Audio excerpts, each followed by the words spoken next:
Hello everyone and welcome back to our channel Prarambh SSC. और आज की इस वीडियो में हम डिस्कस करेंगे अबाउट जीडी एसएससी एग्ज़ाम कि एसएससी एग्ज़ाम जो होते हैं उसमें जीडी जो पोस्ट है, जो जीडी लेवल का जो एग्ज़ाम है उसके क्या क्या क्राइटेरियाज हैं, एलिजिबिलिटी क्राइटेरियाज क्या है, उसका सिलेबस क्या है, किस तरीके से हमें उसको पढ़ना है। और अगर आपको ये कोर्स करना है, जैसे कि अगर आपको कोई भी अगर एग्ज़ाम आपको क्रैक करना है तो उसके लिए आपको कोई पर्टिकुलर रेपुटेड इंस्टीट्यूट से उसकी कोचिंग लेनी चाहिए, उसका कोर्स करना चाहिए। बिकॉज उतना इफेक्टिवली हम क्या करते हैं, खुद से नहीं उस चीज़ को कवर अप कर पाते हैं। आपको थोड़ा सा क्या करना होगा, एफर्ट्स करके आपको किसी भी इंस्टीट्यूट में क्या करना होगा, आपको एक पर्टिकुलर प्रॉपर कोर्स करना होगा। तो अगर आपको ये कोर्स करना है प्रारंभ इंस्टीट्यूट से तो आप क्या कर सकते हैं, इस वाले कोर्स को कर सकते हैं, आप इसका एडमिशन ले सकते हैं। और उसकी भी सारी डिटेल्स आज की इस वीडियो में मैं आपको दूँगी। बिकॉज हम यहाँ पर एसएससी एग्जाम्स की क्या करते हैं, कोचिंग्स प्रोवाइड करते हैं, किस तरीके से आप इन 6 मंथ्स का कोर्स कंप्लीट कर आप कैसे एक एग्जाम को क्रैक कर सकते हैं। तो ये सारी स्ट्रैटेजीज हम आज के इस वीडियो में कवर अप करेंगे। So let's start the video with SSC GD exam. SSC GD exam, your path to serving India. Welcome to this presentation on the SSC GD exam. कौन सा एसएससी एग्जाम है? SSC GD exam, your gateway to a fulfilling career in the India security force. अब हम देखते हैं कि what is this SSC GD exam. अब इसमें है क्या और ये आप किस तरीके से क्या करेंगे, इस एग्जाम को क्लियर करेंगे और क्या क्या इसमें है। What is SSC GD? अब इस एग्जाम में क्या है, सबसे पहले हम देखते हैं एसएससी जीडी क्या होता है। एसएससी की फुल फॉर्म क्या है? Staff selection commission. मतलब कि जो एसएससी वर्ड है, इस वर्ड की क्या फुल फॉर्म है? Staff selection commission. And GD की क्या फुल फॉर्म है यहाँ पर? General duty constable exam. तो ये कौन सा एग्जाम है आपका? जनरल ड्यूटी कांस्टेबल का एक एग्जाम है जीडी, जिसको हमने देखा। एंड यहाँ पर हम देखते हैं इसकी रिक्रूटमेंट क्या क्या है। For parliamentary force and other government security organisations. तो हमने पढ़ लिया कि किस में है इसकी, फॉर पार्लियामेंट्री फोर्सेज में इसकी क्या है, बहुत ज़्यादा नीड रहती है। तो इसके लिए आप क्या कर सकते हैं, अगर आप इन पोस्ट पर जाना चाहते हैं तो आप इस वाले एग्जाम को क्रैक कर सकते हैं। अब जैसे हमें पता है कि एसएससी बहुत सारे डिफरेंट लेवल्स पर एग्जाम कंडक्ट करती है। लाइक आपको पता है कि एसएससी में कौन कौन से और एग्जाम है, जैसे सीजीएल एग्जाम है, सीएचएसएल एग्जाम होता है, एमटीएस एग्जाम है, सीपीओ एग्जाम है, जीडी एग्जाम है एंड एमटीएस एग्जाम है। तो काफ़ी सारे एग्जामिनेशन है। तो उन एग्जामिनेशन के में क्या क्या आपको पढ़ना होता है और किस तरीके से आप उस सिलेबस को कवर अप करेंगे, तो ये सारी ही हम आज की इस वीडियो में कवर अप करें। और ऐसे ही अगर आपको एमटीएस एग्जाम के बारे में, सीजीएल एग्जाम के बारे में, सीएचएसएल एग्जाम के बारे में आपको और डीपली इन्फॉर्मेशन चाहिए तो आप उसके लिए भी हमारे चैनल पर विजिट कर सकते हैं। हमने ऑलरेडी उसकी वीडियो अपलोड करी हुई है। तो चलिए अब देखते हैं डिटेल में कि अगर हमें इस एग्जाम को क्या करना है, क्रैक करना है, हमें गवर्नमेंट जॉब लेनी है एसएससी के अंदर, तो हम उसको क्या क्या कैसे हम उसको क्रैक कर सकते हैं। So the first one is course duration. मतलब कि अगर आप ये वाला कोर्स करते हैं प्रारंभ इंस्टीट्यूट से, प्रारंभ ऑफलाइन क्लासेस से, तो आपको कितने मंथ्स का कोर्स आपको लेना होगा। तो preparation strategy will be 6 months. मतलब कि मैक्सिमम आप 6 मंथ्स में इस वाले कोर्स को कवर अप अच्छे से कर सकते हैं। 6 मंथ फॉर कॉम्प्रिहेंसिव प्रिपरेशन के लिए 6 मंथ्स आ रहे हैं ना, 6 मंथ्स में आपको कोर्स करवाया जाएगा। Then the second one is training. अब आपकी ट्रेनिंग होगी physical training, subject expertise and regular mock test. आपके इसमें क्या रहेगा, आपको मॉक टेस्ट भी इसमें प्रोवाइडेड होंगे। तो यहाँ पर अगर आप हमारे इंस्टीट्यूट से आप अगर ये क्लासेस लेते हैं तो आपको मंडे टू सैटरडे आपकी रेगुलर यहाँ पे क्लासेस होंगे। कितने आवर्स की? 2 आवर्स की आपकी क्लासेस रहने वाली है। तो 2 आवर्स का आपका डेली स्टडी सेशन होगा यहाँ पर, जहाँ पर आपको सिलेबस के सारे कंटेंट्स, कोर्स के सारे कंटेंट्स आपको अच्छे से करवाए जाएंगे। आपको अलग अलग टीचर्स आकर टीच करेंगे विद आपको नोट्स प्रोवाइडेड होंगे, आपको सारे स्लाइड्स के लेक्चर प्रोवाइडेड होंगे फ्री। एंड यहाँ पर आपके पास रेगुलर मॉक टेस्ट की जो फैसिलिटी है वो भी आपके अवेलेबल रहेगी। तो मॉक टेस्ट हमें देने चाहिए। बिकॉज मॉक टेस्ट से क्या होता है, आपको पता चल जाएगा कि आपकी प्रिपरेशन कहाँ पर वीक है, कहाँ पर आपकी प्रिपरेशन सही है और अब आपको कहाँ कौन सी जगह पर क्या करना है, फोकस करना है। तो उसके लिए आपके पास जो है mock test will be provided. Next is eligibility criteria. What is the eligibility criteria? अब ये जो जीडी एग्जाम है एसएससी का, इसकी एलिजिबिलिटी क्राइटेरिया क्या है। अब ऐसा नहीं है कि कोई भी स्टूडेंट इस एग्जाम को दे सकता है, चाहे वो स्कूल स्टूडेंट है वो इस एग्जाम को दे सकता है, नहीं दे सकता। तो उसके लिए कुछ एलिजिबिलिटी क्राइटेरियाज होते हैं हमारे पास। So the eligibility criteria for this examination will be education में आपके पास होना चाहिए 10th पास और matriculation from a recognise board. मतलब आपको 10th क्लास अपने क्लियर कर लेनी है। आफ्टर 10th क्लास के बाद ही आप इस वाले एग्जाम को क्या कर सकते हैं, आप दे सकते हैं। उसके बाद है age limit for general category, it is 18 to 23 years and relaxation of for SC ST and OBC. अब आपके पास इसमें कुछ एज रिलैक्सेशन भी होता है। एज रिलैक्सेशन किस तरीके से, जैसे अगर इसमें आपकी लास्ट जो एग्जाम देने की एज है वो है आपकी 25 या 27, तो आपको अगर एज रिलैक्सेशन मिल रहा है, जैसे कि एज रिलैक्सेशन आपके पास मिनिमम होता है 5 ईयर्स का, अगर आपको 5 ईयर्स का एज रिलैक्सेशन मिल रहा है तो आप 27 ईयर्स जो आपके लास्ट ईयर है उस ईयर के बाद आप 5 ईयर्स तक और उस एग्जाम को दे सकते हैं। तो ये हो गई हमारी एज लिमिट कि एज की क्या लिमिट रहने वाली है इस वाले एसएससी जीडी एग्जाम के लिए। Then is physical standards. Physical standards में height, chest measurement and physical efficiency test भी आपके इसमें कंडक्टेड होते हैं। तो ये हमने देखा इसका बहुत ही ब्रीफली, इसकी एलिजिबिलिटी क्राइटेरिया क्या है एंड एज लिमिट्स क्या है एंड फिजिकल स्टैंडर्ड्स में हम किस तरीके से इसको हम कवर अप करेंगे। अब हम देखते हैं इसके जो मेन फिजिकल स्टैंडर्ड्स हैं वो किस तरीके से हैं और क्या क्या इसमें हमें रिक्वायरमेंट्स है। So the first one is height, जैसे कि जो मेल कैंडिडेट्स हैं उनके लिए हाइट कितनी होनी चाहिए 170 मीटर एंड सेकेंडली जो फीमेल कैंडिडेट्स हैं उनके लिए कितनी होनी चाहिए 157 centimeters. Next relaxation for special categories, कुछ रिलैक्सेशन में मिलती हैं कुछ स्पेशल कैटेगरीज को, स्पेसिफिक कैटेगरीज के लिए। Next is chest for males candidate will be 80 centimeter, expanded 85 centimeter. Physical efficiency test जो होता है आपका पीईटी टेस्ट जिसको हम बोलते हैं, वो रनिंग का टेस्ट है आपका, जिसमें कि आपको 5 किलोमीटर रन करना है इन 24 मिनट्स फॉर मेल, मतलब कि मेल्स को आपको 5 किलोमीटर इन 24 मिनट्स में वाला टारगेट आपको कंप्लीट करना है and 1.6 kilometre in 8.5 minutes for female candidates, मतलब फीमेल्स के लिए यहाँ पर कितना है 1.6 किलोमीटर इन 8.5 मिनट्स में आपको ये चीज़ कंप्लीट करनी होगी। मतलब ये आपका कौन सा टेस्ट होने वाला है, ये आपका रहेगा कौन सा रनिंग का टेस्ट। तो ये हमें पता चलेगा कि जो हमारे फिजिकल स्टैंडर्ड्स हैं उन फिजिकल स्टैंडर्ड्स में हमारा जो टेस्ट रहने वाला है वो रनिंग का है और कितने कितने मिनट्स हैं, कितने कितने यहाँ पे आपको टारगेट्स को कंप्लीट करना होगा।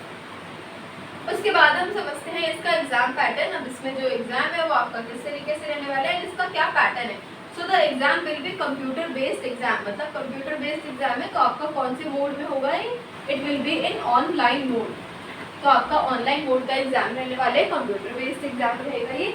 और इसमें क्या क्या होगा, first one is general intelligence, मतलब कि इसमें जीके आपके पास general intelligence, general knowledge, elementary maths and English. Elementary maths में आपका आ जाएगा क्वांटिटेटिव एप्टीट्यूड, तो ये हमें पता होना चाहिए इसमें कि आपके पास इसमें कौन कौन से आपके इसमें मेन टॉपिक्स या फिर मेन सब्जेक्ट्स हमारे रहने वाले हैं।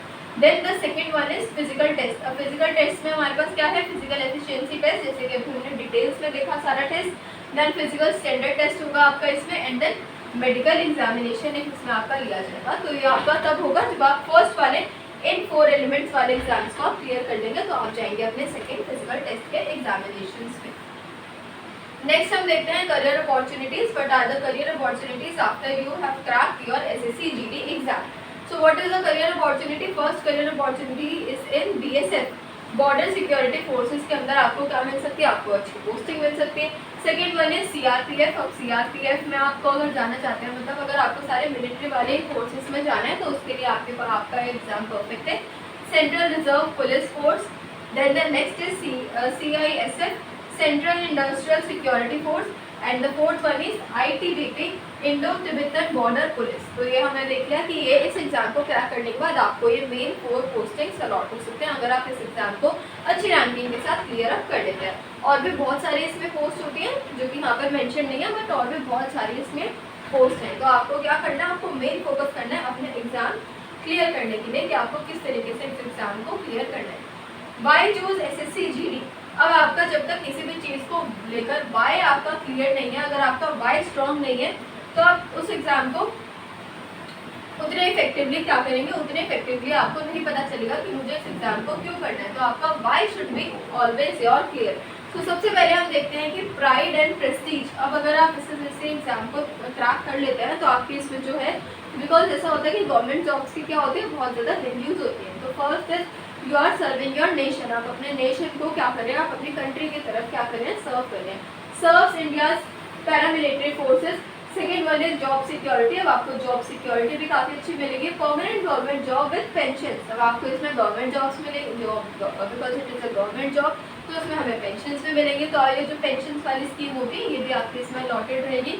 Third one is career growth opportunities, promotions to higher ranks. अब ऐसे नहीं है कि अगर आपको छोटी रैंक मिली है तो आप उसी रैंक पर रहेंगे, आपके प्रमोशंस भी होती रहेंगी। Fourth one is attractive perks, uniform allowance. अब हमें पता है कि अगर कोई भी पोस्ट रहता है तो उसकी जो यूनिफॉर्म होती है, उसका जो जो सारा रहता है यूनिफॉर्म्स का, एंड जितने भी पोस्ट के अलग अलग यूनिफॉर्म्स ड्रेसेस होती है वो काफ़ी ज़्यादा क्या होती है, अट्रैक्टिव होती है। मेडिकल बेनिफिट्स आपको इसमें मिलेंगे, ट्रैवल अलाउंस भी आपको क्या मिलेगा, इसमें आपको प्रोवाइडेड रहेगा।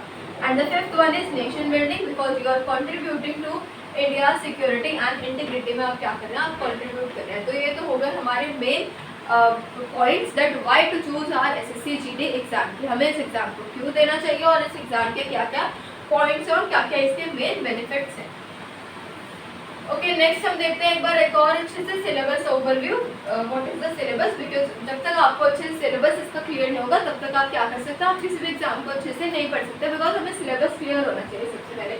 So the first one is general intelligence and reasoning, आपको इसमें क्लियर होना चाहिए, जिसमें कौन कौन से टॉपिक्स इंक्लूडेड होते हैं, like coding and decoding and logic, direction and visual memories, मतलब ये सारा क्या है आपका रहने वाला है पार्ट कौन सा, जनरल इंटेलिजेंस एंड रीजनिंग के अंदर।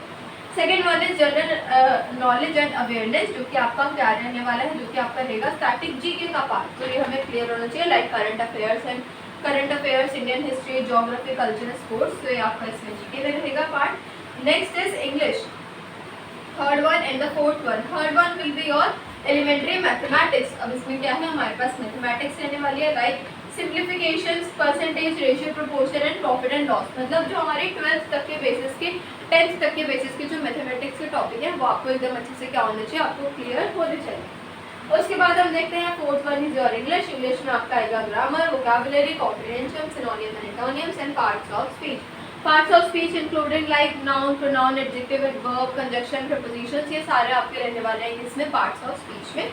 तो ये वाले आपके मेन इसमें 4 कंटेंट्स रहेंगे। First one is your reasoning, then second one is your GK, कि आपको क्या करना है, जीके अच्छे से पढ़ना है। Then third one is your quantitative aptitude, जिसका मैंने भी आपको बताया था थोड़ी देर पहले, क्वांटिटेटिव एप्टीट्यूड इसमें क्लियर होना चाहिए।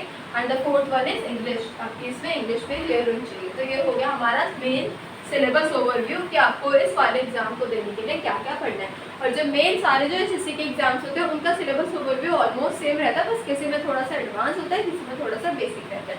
तो ये चीज़ हमें क्लियर होनी चाहिए कि सिलेबस में हमें क्या क्या पढ़ना है, जिसको पढ़ के हम अपने एग्जाम को अच्छे से क्लियर कर सकते हैं। देन इज प्रिपरेशन टिप्स, अब प्रिपरेशन के क्या क्या टिप्स हैं, आपको क्या क्या पॉइंट्स अपने माइंड में रखने हैं।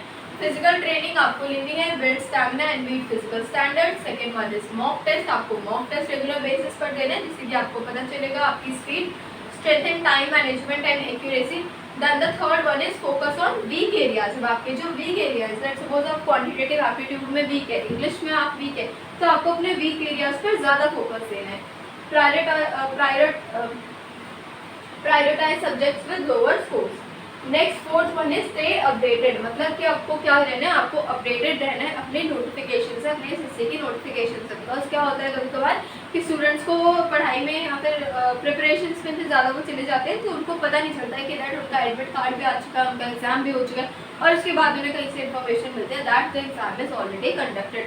तो आपको ऐसे नहीं करना है, ये वाले मिस्टेक आपको नहीं करनी है, आपको अपडेटेड रहना है, आपको read newspapers and follow current events आपको फॉलो करना है। एंड आप अपनी SSC की वेबसाइट्स को भी, पोर्टल्स को भी रेगुलर बेसिस पर चेक करते हैं। मेंटेन हेल्थ, अब आपको इसमें हेल्थ मेंटेन करनी है, जो कि आपका 5th पॉइंट है, मतलब कि अगर हम क्या है, अगर हम मेंटली फिट नहीं है तो हम क्या कर सकते हैं, किसी भी एग्जाम का किसी भी चीज़ में आपका मन नहीं लगेगा। तो आपको मेंटेन अपनी हेल्थ को अच्छे से मेंटेन रखना है। Physical fitness is crucial for selection, तो आपको फिजिकली भी फिट रहना है, फिजिकली एंड मेंटली दोनों तरीके से आपको क्या रहना है, फिट रहना है। सैलरी एंड पर्क्स की अगर हम बात करें तो अगर आपको पता है कि क्या SSC GD एग्जाम के बाद जो पोस्टिंग हमें मिलेगी उसमें क्या क्या सैलरीज किस तरीके से रहने वाली है। So the starting salary will be INR 21,700 to INR 69,100 as per 7th pay commissions। उसके बाद कुछ एडिशनल पर्क्स हैं, लाइक रियर अलाउंस आपको इसमें मिलेगा, HRA हाउस रेंट अलाउंस आपको प्रोवाइडेड रहेगा, travel and medical benefits and retirement pension इसमें आपको क्या रहेंगे, आपको अलाउड आपके पास अवेलेबल रहेंगे। तो ये हो गए मेन हमारे सैलरीज के perks and different kinds of benefits. Job policies after SSC GD हमें पता चल गया, constable, security, anti narcotics officers and national investigators. तो हमें पता चल गया कि ये इसमें हमारी जॉब प्रोफाइल्स रहने वाली हैं कब, after your SSC GD examination. Next is important dates for SSC GD। अब इस SSC GD के बाद आपके पास जो कुछ इंपॉर्टेंट डेट्स हैं वो क्या है, वो है नोटिफिकेशन रिलीज होगी कब, अप्रैल में। ऑनलाइन एप्लीकेशंस कब निकलेंगे आपके, अप्रैल टू मई में, जिसमें आपको सबसे पहले अपना फॉर्म फिलअप करना है। देन कंप्यूटर बेस्ड एग्जामिनेशन होगा आपका जुलाई में। देन पीईटी एंड पीएसटी आपके जो टेस्ट होने वाले हैं होंगे सितंबर 2025 and dates are tentative because ये अभी टेंटेटिव डेट्स हैं। तो आपको क्या करना है, आपको रेगुलर नोटिफिकेशन जो ऑफिशियली नोटिफिकेशन आते हैं उनमें आपको अपडेटेड रहना है। तो ये हमने देख लिया कि ये कौन सा है, ये इंपॉर्टेंट डेट्स है for your SSC GD 2025 examination. Next अब देखते हैं कॉल टू एक्शन बिकॉज अब आपको क्या करना है, अब आपको जल्दी से जल्दी एडमिशन्स लेना है यहाँ पर ताकि आप आज ही से अपनी प्रिपरेशंस को स्टार्ट कर सकें फॉर 2025 एसएससी एग्जाम्स। ज्वाइन प्रारंभ एक नई शुरुआत today offline for offline classes आप देख सकते हैं, personalize coaching, physical training, expert guidance and contact us on this contact number 9350092971 contact number पर आप क्या कर सकते हैं, हमें कॉन्टैक्ट कर सकते हैं। अगर आपकी कोई भी क्वेरी है कि मुझे इस तरीके से प्रिपरेशन करनी है तो मैं किस तरीके से करूँ, और मुझे इंस्टीट्यूट से प्रिपरेशन करनी है तो वो आप किस तरीके से करेंगे, एंड आपको ऐसे बहुत सारे और भी चीज़ों के अगर अपडेट्स चाहिए, अगर आपको और भी डिफरेंट कोर्सेज के अपडेट्स चाहिए तो उसके रिगार्डिंग भी हमारे चैनल पर वीडियो अपलोडेड है, तो आप उसको भी चेकआउट कर सकते हैं। और आपको इस एग्जाम से रिलेटेड अगर कोई भी क्वेरी है तो आप कमेंट सेक्शन में भी पूछ सकते हैं। Thank you so much for watching the video.